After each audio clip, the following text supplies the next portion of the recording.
আমাদের অনন্য স্টোরি সকল প্রকার পার্ট গল্প দেখতে আমাদের চ্যানেলটি সাবস্ক্রাইব করে পাশে থাকা বেল আইকনটিতে ক্লিক করে অল নোটিফিকেশন অন করে দিন। তা বাইরে দাঁড়িয়ে কেন, ভিতরে আসো। আমি ভাবির সাথে ভেতরে ঢুকলাম। তারপর আমি সোফায় গিয়ে বসলাম। আমি ভাবিকে বললাম, ভাবি ভাইয়া কোথায়? ওনাকে তো দেখছি না। তোমার ভাইয়া একটা কাজে বাইরে গেছে, কিছুক্ষণ পরে চলে আসবে। ও, তুমি রুমে গিয়ে ফ্রেশ হয়ে নাও, আমি টেবিলে খাবার দিচ্ছি। কোন রুমে যাব? ওই যে ওই রুমে যাও। ঠিক আছে ভাবি বলে রুমে চলে আসলাম। রুমে এসে ওয়াশরুমে ঢুকে ফ্রেশ হয়ে খাবার টেবিলের সামনে চলে আসলাম। একটা চেয়ার টেনে বসলাম। ভাবি আমাকে খাবার বেড়ে দিল। খাবার খেয়ে রুমে এসে বিছানায় শুয়ে মুনিয়াকে ফোন দিয়ে তার সাথে কিছুক্ষণ কথা বলে রেখে দিলাম। তারপর ঘুমিয়ে পড়লাম। বিকালে কেউ একজন এসে আমাকে ডাকতে লাগলো। তখন আমি চোখ খুলে যাকে দেখলাম তাকে দেখে তো আমি পুরো অবাক হয়ে গেলাম। হারিয়ে যাওয়া সেই মানুষগুলোকে কখনোই আগের মতো করে ফিরে পাওয়া যায় না। খবর দিও আমাকে যদি কান্না আসে অন্য কারো অবহেলায়। বিকেলে কেউ একজন এসে আমাকে ডাকতে লাগলো। আমি তখন চোখ খুলে যাকে দেখলাম তাকে দেখে আমি তো পুরো অবাক হয়ে গেলাম। আমি বিছানায় বসে তাকে বললাম, আপনি এখানে কেন? মানে আপনি আমাকে চিনেন? না, কিন্তু আজকে একটা ছেলের সাথে আপনাকে দেখেছি। ছেলেটা আপনাকে একটা বাসার সামনে নামিতে চলে গেছে। ও, আপনি রনির কথা বলছেন? আসলে আমি ওকে ভালোবাসি, আর যে বাসার সামনে নামিয়ে দিয়ে গেল ওটা আমার এক বান্ধবীর বাসা। ও, তা রনির সাথে কতদিন হয়েছে রিলেশন করছেন? বেশি না, মাত্র 1 মাস হয়েছে। রনির ছেলেটা অনেক ভালো, আমার সবসময় খেয়াল রাখে। ও, তা আপনি এই বাসায় কেন? নাম কি আপনার? আমার নাম নিধি, আর এটা আমার আপুর বাসা।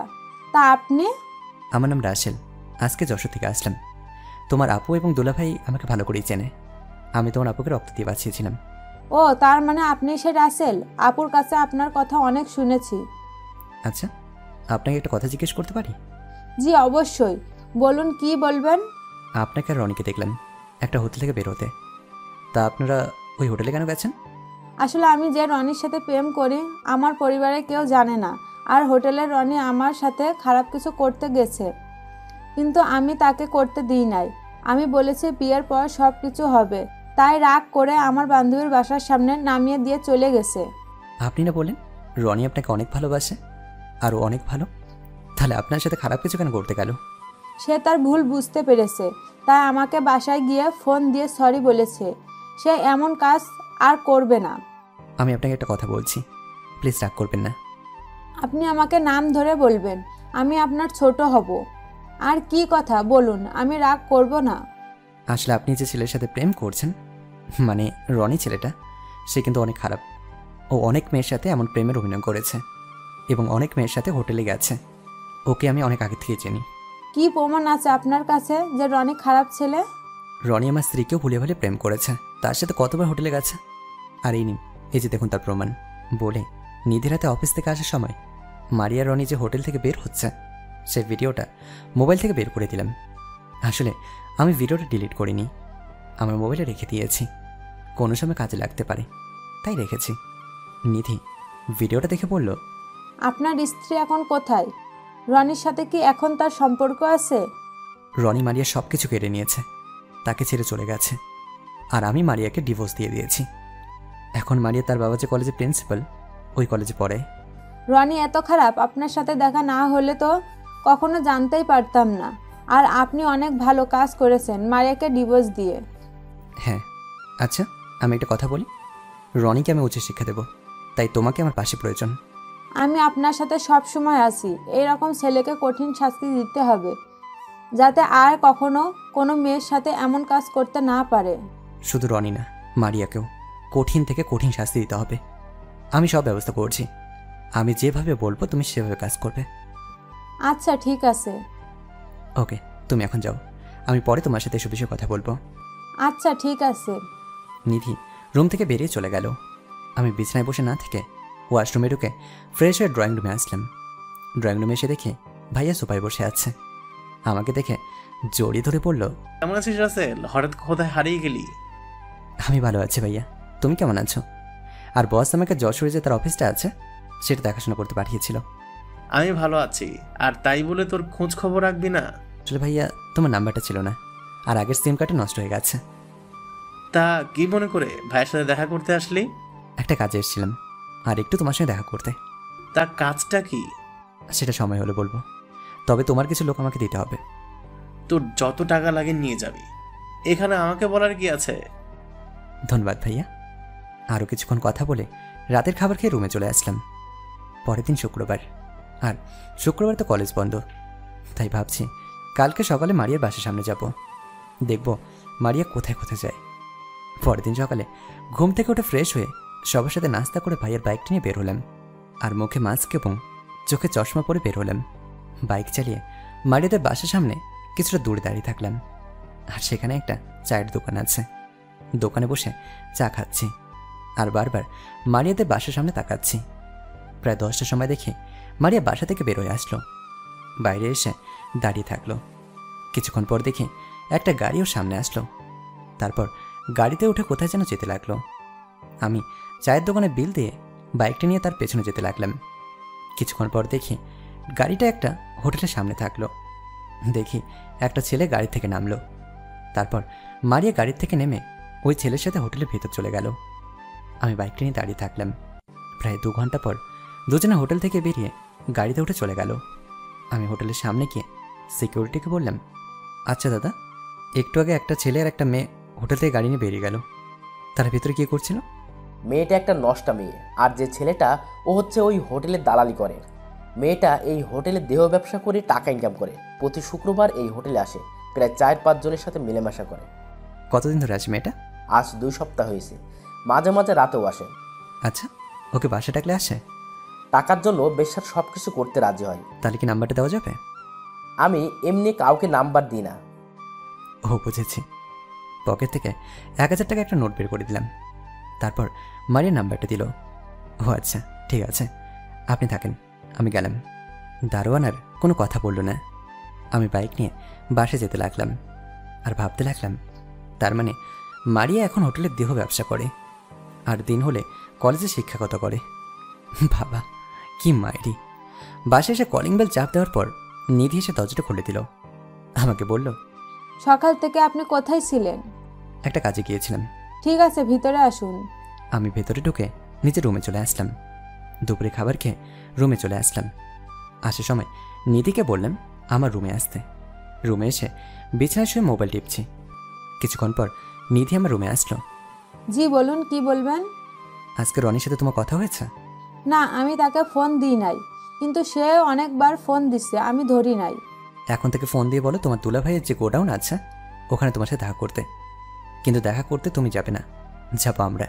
ঠিক আছে, আমি এখন ফোন দিয়ে বলছি। বলবে ঠিক রাত 10টায় আসার জন্য, একা আসতে বলবে, আর বলবে তার সাথে তুমি ডেট করবে, তাহলে সে চলে আসবে। ওকে। তারপর নিধির অনেকে ফোন দিয়ে তার দুলা ভাইয়ের যে গোডাউনটা আছে তার সামনে তাকে 10টার জন্য আসতে বলেছে। আমি যেভাবে বলেছি নিধি ঠিক সেভাবেই বলেছে। রনি তো শুনে খুশি হয়ে গেল। আর আরেকটা কথা, রনি জানে না তার দুলা ভাইয়ের গোডাউন ওখানে। নিধি শুধু জায়গার নামটা বলেছে। এইসব জায়গা রনির ভালো করেই চেনা আছে, কারণ সে তো ঢাকার ছেলে। নিধি রুম থেকে যাওয়ার আগে তার মোবাইলটাকে রেখে যেতে বলেছি, কারণ মারিয়াকে ফোন দেব। আমি বিছানায় বসে মারিয়ার মোবাইলে ফোন দিলাম। মারিয়া ফোন ধরে বলল, হ্যালো, কে বলছেন? আমি কণ্ঠটা একটু চেঞ্জ করে বলতে লাগলাম, কেমন আছো জানেমান? কেমন আছো জানেমান? আপনি কে? আর আমাকে জানেমান বলছেন কেন? আসলে আমাকে হোটেলের একটা দালাল নাম্বারটা দিয়েছে। আমার সাথে তোমাকে একটা রাত কাটাতে হবে। তা কত দিতে হবে? ও, তা আগে বলবেন না? পুরো রাত করলে 50,000 টাকা দিতে হবে। তোমাকে আমি 1 লাখ টাকা দিয়ে দেবো, তুমি শুধু আমার মনটা ভরে দেবে। আমার মতো মার সাথে যত লোক রাত কাটিয়েছে সবার মন ভরে গেছে। আশা করি আপনার খারাপ লাগবে না, অনেক মজা পাবেন। আমি এটা করছি মা। ওকে, ঠিক আছে, তাহলে রাত 9টায় এখানে চলে আসবেন। ঠিক আছে, আমি সময় মতো চলে আসব, কিন্তু আমার যাওয়ার আসার ভাড়া কিন্তু দিতে হবে। আমি মনে মনে বললাম, তুই আসার পর দেখবি তোর ভাড়া কিভাবে দিই। ওকে, সমস্যা নেই, তুমি আসতে পারো বলে ফোনটা কেটে দিলাম। তারপর একটা ঘুম দিলাম। বিকালে ঘুম থেকে উঠে ফ্রেশ হয়ে ড্রয়িং রুমে গেলাম। সবার সাথে কিছুক্ষণ কথা বলে বাইরে চলে আসলাম। রাত 9টার সময় 5-6 জন ভাইয়ের লোক নিয়ে সব কিছু রেডি করে রেখেছি। মারিয়া 9:20 পৌঁছে গেল। আমি একটা লোককে পাঠিয়ে তাকে ভেতরে নিয়ে আসলাম। লোকগুলো বাইরে দাঁড়িয়ে আছে। আমি ভেতরে ঢুকে দেখি মারিয়া চেয়ারে বসে আছে। আমাকে দেখে সাথে সাথে দাঁড়িয়ে গেল। মারিয়া হয়তো আমাকে এখানে আশা করেনি। মারিয়া আমার সামনে এসে পড়ল, রাসেল তুমি এখানে? কী ভেবেছিলি তুই? আমাকে মুনিয়ার কাছ থেকে সরিয়ে দিয়ে তুই আমাকে আপন করে নিবি? আমার ভুল হয়ে গেছে রাসেল, তুমি আমাকে ক্ষমা করে দাও। ঠাস করে চারপাশে থাপ্পড় মেরে দিলাম। তারপর বললাম, আমি তোকে কখনই ক্ষমা করব না। তুই একটা নষ্টা মেয়ে, তুই একটা চরিত্রহীনা মেয়ে, তুই একটা বৈশ্যা। তুই সমাজটাকে নোংরা করে ফেলেছিস। তোদের মতো পতিতা মেয়ের জন্য ভালো ছেলেগুলো খারাপ হয়ে গেছে। তুই হলি সমাজের একটা কিট। তোদের মতো মেয়েদের মেরে ফেলা দরকার। আমি মানছি আমি খারাপ, এখন থেকে আর খারাপ কাজ করব না। আমাকে তুমি মেরো না। তুই যখন আমাকে ধোকা দিয়ে রনির সাথে প্রেম করেছিস তখন আমি তোকে কিছু বলিনি, আল্লাহর কাছে বিচার দিলাম। কিন্তু পরে তুই আবার মনিয়ার কাছে আমাকে খারাপ বানিয়েছিস। মারিয়া কথা বলছে না, সে শুধু দাঁড়িয়ে দাঁড়িয়ে কান্না করেছে। মারিয়ার কান্নার কাছে একটুও খারাপ লাগছে না। হঠাৎ লোকগুলো রনিকে নিয়ে গোডাউনের ভিতর ঢুকলো। রনি আমার সামনে মারিয়াকে দেখে হয়তো অবাক হচ্ছে। ওই, তোরা ওটাকে চেয়ার বেঁধে ফেল। আগের বার ছেড়ে দিয়েছি, কিন্তু এবার কোনো ছাড়াছাড়ি নেই। আমি আগে এটার খবর করে নিই। আমার কথায় লোকগুলো রনিকে চেয়ারে বেঁধে ফেললো। রনি অনেক ছোটাছুটি করছে। আমি এবার লোকগুলোকে বললাম মারিয়াকে টেবিলের ওপর শুয়ে বেঁধে ফেলতে। সবাই মারিয়াকে ধরে টেবিলের ওপর বেঁধে ফেললো। আমি একটা ছুরি বের করে মারিয়ার জিভার টান দিয়ে বের করলাম। সাথে সাথে রক্তস্রোত বয়ে গেল। শরীরে রক্ত আছে বেশার। তারপর হাতের 5টা করে 10টা আঙুল কোপ দিয়ে দিলাম। মারিয়া কান্না করতে করতে মুখ দিয়ে লালা বের করে ফেলেছে। এখন কেমন লাগে? মারিয়ার শরীরে ছুরি দিয়ে কয়টা টান দিয়ে মরিচের গুঁড়া লাগিয়ে দিলাম। মারিয়া লাফালাফি করছে। মারিয়াকে ছেড়ে এবার রনির সামনে গেলাম। রনি এতক্ষণ মারিয়ার এগুলো দেখে গলা শুকিয়ে গেছে। রনির প্যান্টের চেন খুলে তার ওই জিনিসটা ছুরি দিয়ে কেটে দিলাম। জিভা বাহির করে কেটে দিলাম। হাতের আঙুলগুলো সব এক এক করে কেটে দিলাম। মারিয়া জ্ঞান হারিয়ে ফেলেছে। আর রনি তো যায় যায় অবস্থা। এবার রনিকে বললাম, মেয়েদের সাথে এবার ভালো করে মজা নিস। যদি বেঁচে যাস তাহলে তোর কপাল ভালো। আমার মনে হয় না তুই বাঁচবি। তুই তিলে তিলে মরবি। রনির মুখ দিয়ে কোনো কথা বেরোচ্ছে না। তারপর লোকগুলোকে বললাম তাদেরকে ওদের বাসার সামনে ফেলে দিয়ে আসতে। লোকগুলো রনিকে আর মারিয়াকে গাড়িতে করে নিয়ে গেল। আমি গায়ের জামা কাপড় গোডাউন থেকে চেঞ্জ করে বাইক নিয়ে বাসায় চলে আসলাম। কলিং বেল চাপ দেওয়ার পর নিতে এসে দরজা খুলে দিল। আমাকে দেখে বলল, রনিকে কি করেছেন? ওর মতো ছেলেকে ওর পাওনা বুঝিয়ে দিয়েছি। মনে হয় না বেশি দিন বাঁচবে। আর যে শাস্তি দিচ্ছি সেটা তোমাকে বলা যাবে না। অনেক লজ্জাজনক কথা। ওর মতো ছেলেকে শাস্তি দিয়েছেন, এটাই অনেক। মরে গেলে আমি অনেক খুশি হব। আমাদের মতো মেয়েরা ওর কাছ থেকে মুক্তি পাবে। শুধু রনিকে না, মারিকেও দিয়েছি। দুজনের একজনও বাঁচবে না। ঠিক আছে, এখন ভিতরে আসুন। আমি ভেতরে ঢুকে নিজের রুমে চলে আসলাম। তারপর ফ্রেশ হয়ে রাতের খাবার খেয়ে ঘুমিয়ে পড়লাম। বেশি রাত হওয়ার কারণে মুনিয়াকে ফোন দিলাম না। দেখতে দেখতে আরও 2টা দিন চলে গেল। আজকে বাসে ফিরে যাব। অফিসে অনেক কাজ জমে আছে। সব কিছু রেডি করে ড্রয়িং রুমে গেলাম। সবার সাথে বসে নাস্তা করছি। হঠাৎ টিভিতে খবর দেখতেই অবাক হয়ে গেলাম। প্রিন্সিপালের মেয়ে মারিয়া আজ সকালে এই হাসপাতালে মারা যায়। কিছুদিন আগে কিছু সন্ত্রাসী তাকে নানান জায়গায় জখম করে। এই 2 দিন ছটফট করতে করতে আজকে সকালে মারা গিয়েছে। পুলিশ সন্ত্রাসীদের কাউকে ধরতে পারেনি। শুধু শুনে মুচকে একটা হাসি দিলাম। নাস্তা করে ভাইয়া ভাবিকে এবং নিধির কাছে বলে বাইরে এসে গাড়ি নিয়ে নিজের পাশে যেতে লাগলাম। আসার সময় ভাবিকে বলেছি আমাদের পরিবারের সবাইকে নিয়ে আসতে। হঠাৎ ফোনটা বেজে উঠল। তাকে দেখি ভাইয়া ফোন দিয়েছে। ও, আপনাদের তো বলতে ভুলেই গেছি। ভাইয়াকে সব কিছু খুলে বলেছি। ভাইয়া চেয়েছে নিজের হাতে মারতে, কিন্তু আমি মানা করেছি। দোষটা আমার সাথে করেছে, তাই শাস্তিটা আমি দেব। ভাইয়া বলেছে কোনো সমস্যা নেই, তুই যদি মেরে ফেলতে চাস তো তুই মেরে ফেলিস, সেটা আমি দেখব। হ্যালো ভাইয়া, বলুন। একটু আগে টিভিতে দেখলাম রনিও নাকি মারা গেছে। অনেক ভালো হয়েছে। এরা বেঁচে থাকলে পরিবেশটা নষ্ট হয়ে যাবে। ঠিক আছে, বাসায় গিয়ে ফোন দিস। আচ্ছা ঠিক আছে। ফোনটা কেটে দিলাম। এখন অনেকটা শাস্তি লাগছে ওদের শাস্তি দিতে পেরে। প্রায় 5 ঘন্টা পর যশোরে এসে পৌঁছে গেলাম। গাড়ি পার্কিং করে বাসার দরজায় কলিং বেল চাপ দিলাম। কিছুক্ষণ পর মুনিয়া এসে দরজাটা খুলে দিল। মুনিয়া আমাকে দেখে জড়িয়ে ধরল। আমি মুনিয়ার কপালে একটা চুমু দিলাম। তারপর দুজনে ভেতরে ঢুকে নিজের রুমে চলে আসলাম। মুনিয়া আমাকে জড়িয়ে ধরে পড়ল, আমার বাসায় তোমাকে ছাড়া একটুও ভালো লাগে না, পুরো বাসাটা ফাঁকা ফাঁকা লাগে। এখন থেকে আর লাগবে না, আমি তো চলে এসেছি। এখন আমাকে কিস করো। এখন না, আগে ফ্রেশ হব, তারপর খাবার খেয়ে তোমার সব আবদার পূরণ করব।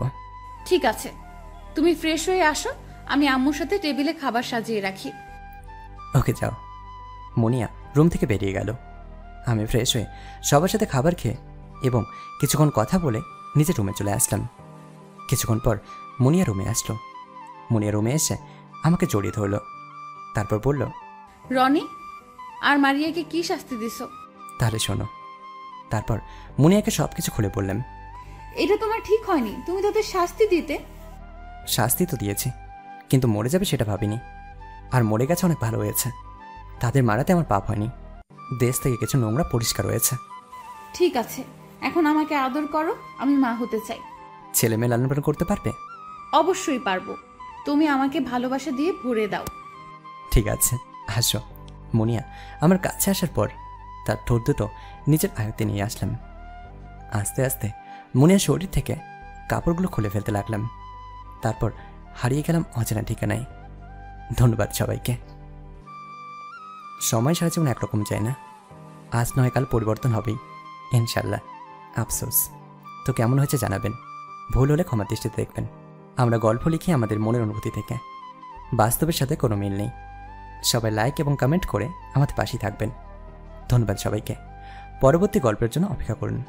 ধন্যবাদ।